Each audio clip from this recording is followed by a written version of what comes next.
The reading today is John chapter 15, verses 1 to 17. I am the true vine, and my Father is the vine grower. He removes every branch in me that bears no fruit. Every branch that bears fruit, he prunes to make it bear more fruit. You have already been cleansed by the word that I have spoken to you. Abide in me as I abide in you. Just as the branch cannot bear fruit by itself unless it abides in the vine, neither can you unless you abide in me. I am the vine, you are the branches.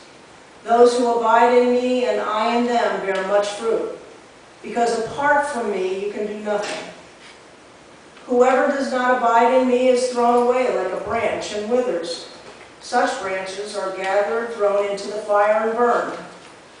If you abide in me and my words abide in you, ask for whatever you wish, and it will be done for you. My Father is glorified by this, that you bear much fruit and become my disciples. As the Father has loved me, so I have loved you. Abide in my love. If you keep my commandments, you will abide in my love, just as I have kept my Father's commandments and abide in his love. I have said these things to you so that my joy may be in you, and that your joy may be complete. This is my commandment, that you love one another as I have loved you. No one has greater love than this, to lay down one's life for one's friends. You are my friends, if you do what I command you. I do not call you servants any longer, because the servant does not know what the master is doing. But I have called you friends, because I have made known to you everything that I have heard from my Father. You did not choose me, but I chose you. And I appointed you to go and bear fruit, fruit that will last, so that the Father will give you whatever you ask him in my name. I am giving you these commandments so that you may love one another. God's word for God's people. May our hearts hear and our lives respond.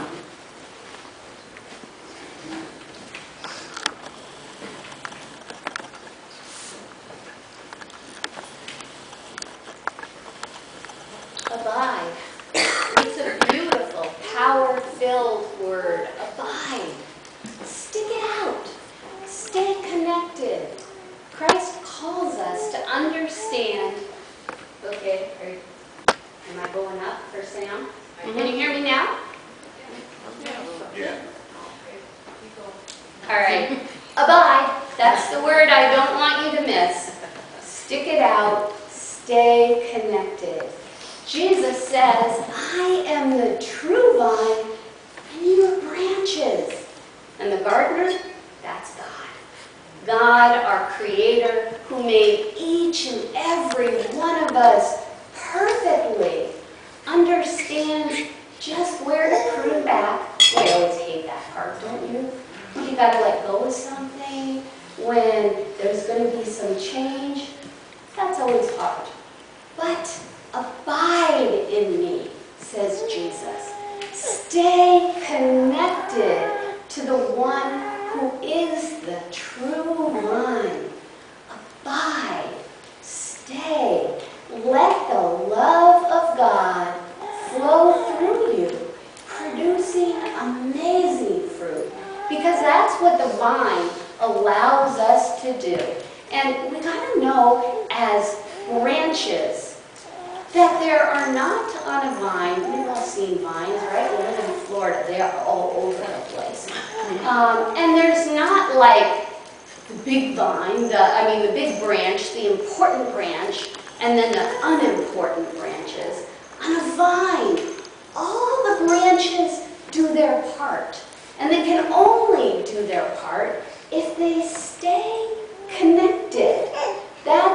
We're rooted and grounded in Christ. That's where the strength to grow comes from, to help us reach out and bear fruit. Abide in me, says Jesus. Stick it out. We live in a culture that really does not encourage hanging in there. We live in a in a culture that doesn't encourage us to think of one another as equals, as every bit as perfect and important as we are. We always understand our own motivations, right? We meant well. But other people, boy, were they mean? Were they this? Were they that? We're just branches. How the heck do we know what they meant? Why they did what they did? We don't know. But there's a gardener who's got a creator, a loving creator's eyes over everything and hands that know just where to prune. We're just branches. There's a lot of peace in being a branch. There's a lot of peace in knowing that when things are hard, the call to us is to hang in there. Just hang on for dear life. That is always in our hardest times. And as I look around this room, I see a lot of people who have known desperately hard and challenging times, hurtful times. And yet, what has brought us here today? The one who loves us, who connects us and keeps us strong. We all have different gifts. One of my gifts is sticking with it. I think that's part of why I was called to this church when I was called. If I know how to do one thing, it's hang in there. Ask my husband of 40 years, almost, this July 13th, 40 years. Amen. I know. And sometimes it was smooth sailing. Sometimes it was so much fun we could hardly stand it. Other times we could simply hardly stand it. But we weathered and we thrived, and now when we look at each other we think, holy smokes, if we made it through that, Jiminy, what can we not make it through? And we never did that because the two of us were so good. We did it because the God we love is so good. And when I thought, there is no way, this little nudge in my heart said, well, maybe this way. And sure enough, there was a way. As a church, we are called, oh, I forgot this part about hanging in there. First of all, to be clear, this is about my 5th year anniversary of being here with you. And sometimes when people have been around for about that time, pastors move on. One thing I need to say is that I served my last church for 15 years. So at 5 years, I honestly think we are just getting started. The other thing, some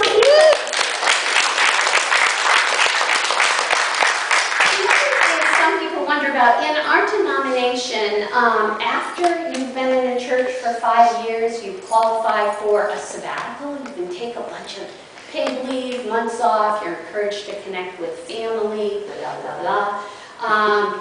Again, my last church, this isn't the same church, but I was there for 15 years and I never did take a sabbatical. That doesn't mean I will never take a sabbatical in my time with you. I might, but I sure as goodness am not going to take a sabbatical this year. I am abiding, I am hanging in there, and we are moving on in ministry.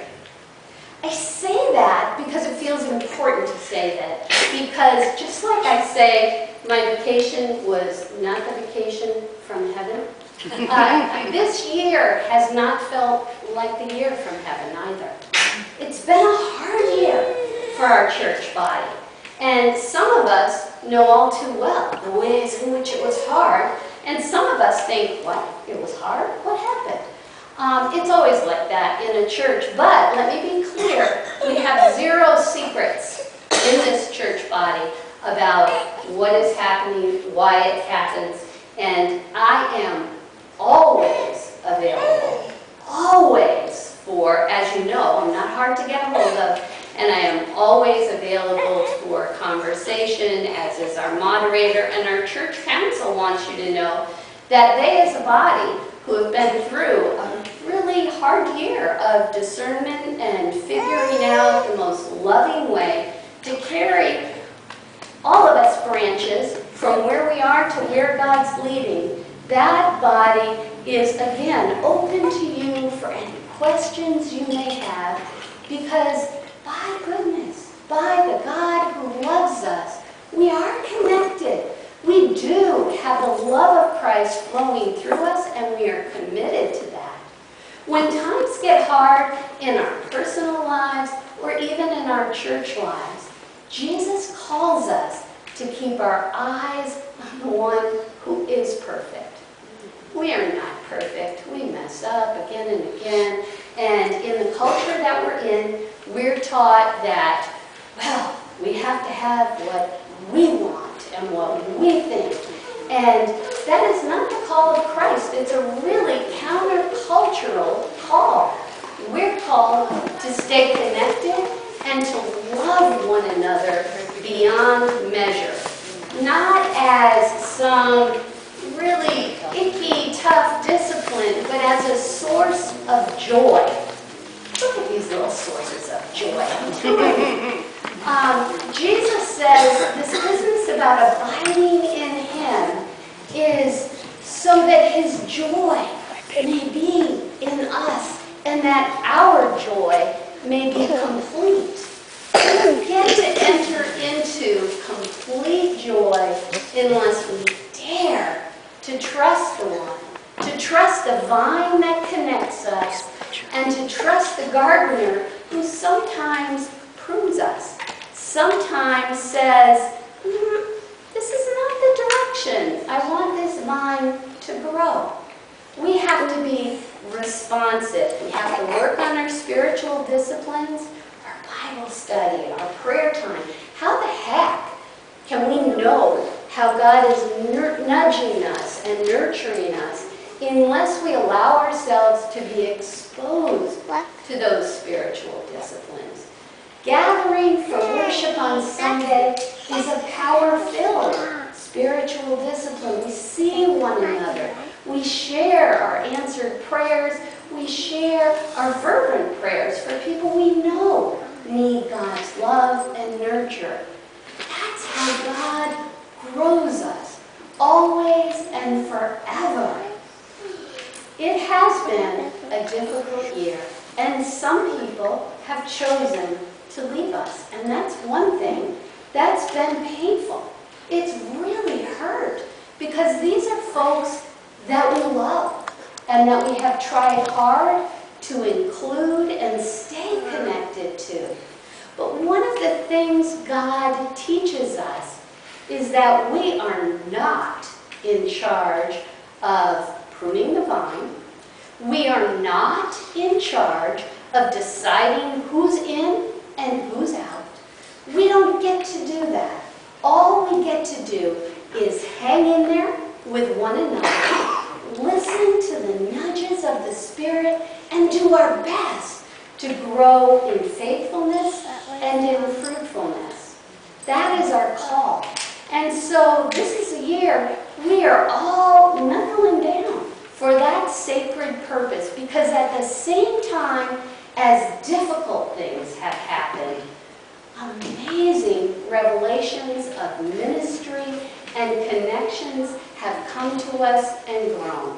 This is a year where some folks have experienced the tragic loss, our whole community has really, of a 14-year-old young woman who felt so burdened by depression and isolated that she took her own life. And that broke so many hearts. And folks like Carolyn and Tammy, for whom they called her, she called them her mothers, her two mothers. They had such a strong connection.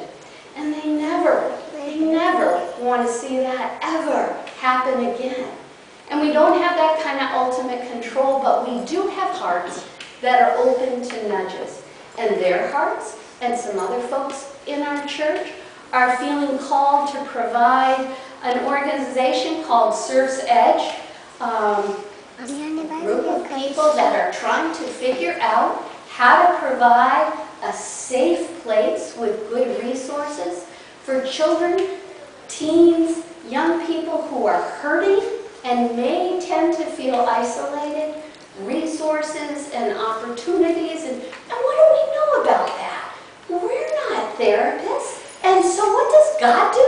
God sends us a therapist. Sean Proctor, who is our instructor for mental health first aid, has dared to feel a connection with this call. He hears it as his call too. And he's going to be working with us on that very thing because God has put it in his heart too. And there are other people who are losing their minds because of what's happening with our planet. What are we doing to ourselves? We're a coastal community, and we are poisoning our waters. We are raising the temperature. Last thing we need around here is worse hurricanes, right? We're doing crazy things. We're called to be stewards of the earth, and it feels like we're not. And we're going to go next door, and I'm going to bet you money there's going to be foam plates and plastic silverware. And some of us think, dear Lord, what are we doing? And that's a call. That is a call for folks among us, so be prepared to be worked over in the days to come. We're going to work on this because we are not called to sink in despair. We are called to do the ministry to which Christ calls us. Now, how do we know what that ministry is? Well, hello, we listen. And we're not all called to the same thing. The Search Edge people are probably not going to be the same people who are spearheading the environmental stuff. Other people are saying, look at this beautiful facility we have and how many times we can invite people in the community. And certain things are kind of falling apart. What do we do about that? And they are working their hearts out to try and improve the physical plan. So we have a solid home that we can keep the doors wide open for just forever. I don't know, for as long as God calls us to be here. This is part of our call. And you, if you are here, are part of that call because, hello, you're one of the branches. And so we listen to one another. We love one another. And we experience joy by not doing annoying jobs that other people think we should do, but by doing what God calls us to do. So listen to your call, share your call, and by God, we will walk beside you. Amen. Amen.